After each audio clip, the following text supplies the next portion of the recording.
Chers amis de la conférence internationale sur la multipolarité, bonjour. Je vais m'entretenir avec vous aujourd'hui d'un sujet qui me semble important, à savoir l'orientation spirituelle de l'Occident contemporain et sa place dans un potentiel système international multipolaire. À l'heure où l'ordre international subit des perturbations inédites dans l'histoire contemporaine, il est fondamental d'approfondir l'étude des relations internationales par une approche métapolitique, c'est-à-dire par une approche qui intègre ce que le comte Joseph de Maistre désignait comme une métaphysique des idées politiques. Afin de mener la guerre spirituelle en cours, la noomachie, comme l'a défini très bien le professeur Alexandre Douguine, il nous faut interroger la manière dont les acteurs du choc géopolitique contemporain des puissances conçoivent la nature de l'esprit. Cette dimension nous apparaît fondamentale car si l'on cherche à saisir l'ontologie d'une culture ou d'une civilisation, afin de connaître sa place dans un ensemble international multipolaire, nous sommes naturellement conduits à en rechercher le noyau spirituel. Car il n'existe pas de peuple, de nation, de culture ou d'État qui ne soit structuré par un noyau spirituel, même sécularisé. L'athéisme rationaliste lui-même, qui est désormais devenu la norme culturelle commune de l'Occident, plonge ses racines dans un ensemble d'idées et de conceptions non rationnelles, en fait para-religieuses. Un ensemble d'idées apparues dès la Renaissance, puis qui commenceront de s'imposer comme l'idéologie des élites occidentales à partir des Lumières. Lumière dont le terme même renvoie par ailleurs à l'illuminisme et à l'ésotérisme maçonnique. En Occident, au terme d'un long processus historique, a fini par s'imposer l'idée que la matière primerait sur l'esprit, et que finalement l'esprit ne serait qu'un stade subtil et particulièrement élaboré de la matière. Selon cette idée, la matière évoluerait de manière continue et par elle-même, sans aucune intervention extérieure, cela jusqu'à se complexifier au point de générer l'apparition spontanée de la conscience et de l'esprit.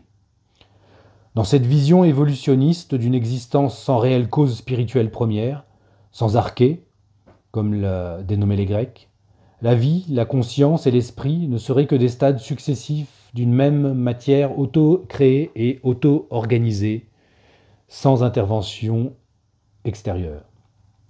Une forme d'autopoïèse noétique permanente de la matière et de l'ensemble du réel, perçue dès lors comme un continuum panthéiste inversé. Inversé car c'est ici bien la matière qui précède l'esprit et non la matière qui découle de l'esprit. Comme dans l'hypothèse émanationniste de type plotinienne ou brahmanique qui fonde notamment de nombreuses cultures comme les cultures asiatiques d'Extrême-Orient, ou même comme l'hypothèse créationniste des religions révélées abrahamiques, qui pose, elle, la notion d'un esprit qui crée la matière ex nihilo. C'est cette notion qui fonde la religion chrétienne et islamique. Cette conception spirituelle moniste inversée, qui établit l'esprit comme un stade évolué de la matière, est celle qui sous-tend la plupart des orientations intellectuelles, technoscientifiques, politiques et sociales occidentales contemporaines.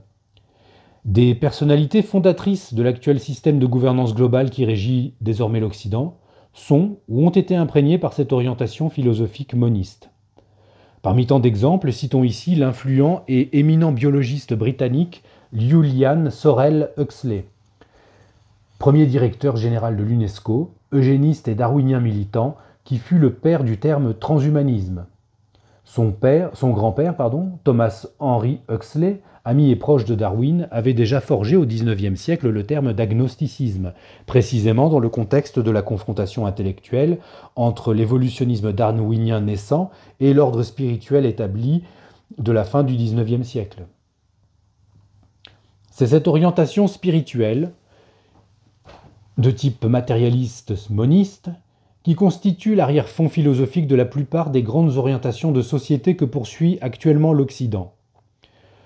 Que ce soit la planification écologiste et la décarbonation forcée de l'économie, la planification biopolitique mondiale, la réduction planifiée de la population mondiale, etc.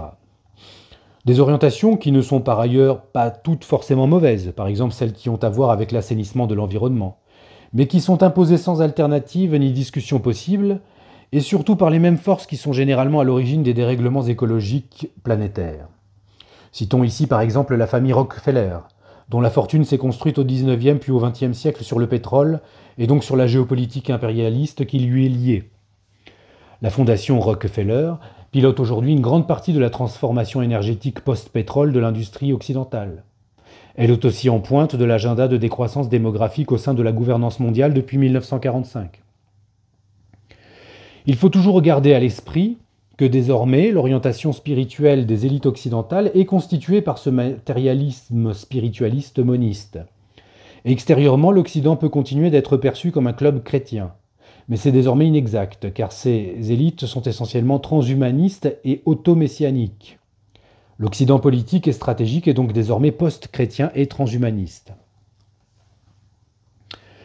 Ce changement de cap spirituel de l'Occident s'accompagne, comme toujours dans l'histoire, d'un changement d'orientation stratégique et politique qui cherche à imposer cette vue du monde matérialiste intégral à la fois à l'extérieur de l'Occident, mais aussi à l'intérieur, aux populations qui vivent en son sein.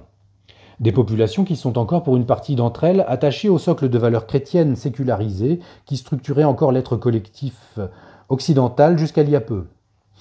Ce qui génère des perturbations politiques et sociales internes inédites dans l'histoire contemporaine de l'Occident. Mais à l'extérieur de l'Occident politique, cette vision du monde a aussi des répercussions, car elle cherche à s'imposer à l'ensemble des acteurs géostratégiques. Quand cette vision du monde matérialiste transhumaniste n'use pas de la voie directe de la guerre ouverte, elle use pour se faire de toute l'armature technopolitico-administrative de ce qui est présenté avec euphémisme comme une gouvernance globale, mais qui constitue de fait un système de gestion planétaire de l'humanité contemporaine par des instances supra- et para-étatiques non élues. Les restes de l'humanisme chrétien européen classique s'effondrent ainsi intérieurement sous la poussée du transhumanisme porté par les élites occidentales technoscientistes. Élites qui, tout en continuant de faire de l'Occident une forteresse du transhumanisme, cherchent aussi à transformer l'ensemble de l'ordre international en usant de la puissance politique et géopolitique de l'Occident contemporain. Le seul moyen, selon nous, de renouer une forme de dialogue intercivilisationnel entre les pôles de puissance d'un potentiel système international multipolaire passe pour nous par deux options possibles. Première option, celle d'un changement d'orientation des élites occidentales, ce qui nous paraît improbable au stade actuel. Il est au contraire à craindre que les élites globalistes qui tiennent l'Occident politique ne se crispent toujours plus face à la montée conjointe d'une contestation géostratégique à la fois extérieure et à la fois intérieure qui serait portée là par la partie encore politiquement et spirituellement vivante de la population occidentale. C'est ce que je désigne comme l'arc de crise du globalisme politique, à savoir le risque systémique pour les globalistes d'un télescopage des contestations internes et externes à l'Occident politique, d'un télescopage des contestations anti-hégémoniques russo-chinoises et des populations internes à l'Occident politique. Une forme de gilet jaunisation qui viendrait des populations occidentales, qui viendrait croiser l'alliance anti-impérialiste sino-russe. Deuxième option, celle d'un remplacement de ces élites, des élites occidentales actuelles, au terme d'un processus de crise, révolution, transformation de la forme politique occidentale actuelle. Un processus de crise extrême qui ne se fera pas sans douleur ni répercussion pour l'ensemble de l'ordre international, et d'abord pour les populations occidentales elles-mêmes. Mais comme le montre la situation française, avec l'acharnement de Macron envers sa propre population, les usurpateurs actuels du pouvoir politique en Europe ne comptent pas laisser leur place facilement.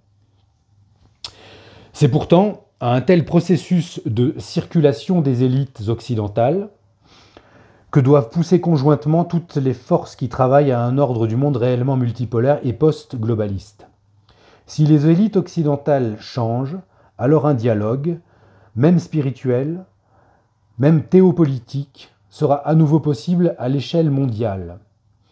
À l'heure actuelle, il s'agit en fait du côté occidental d'un monologue ininterrompu qui scande perpétuellement les mêmes mots d'ordre matérialistes, athéistes et impérialistes. Merci à vous, que Dieu vous garde.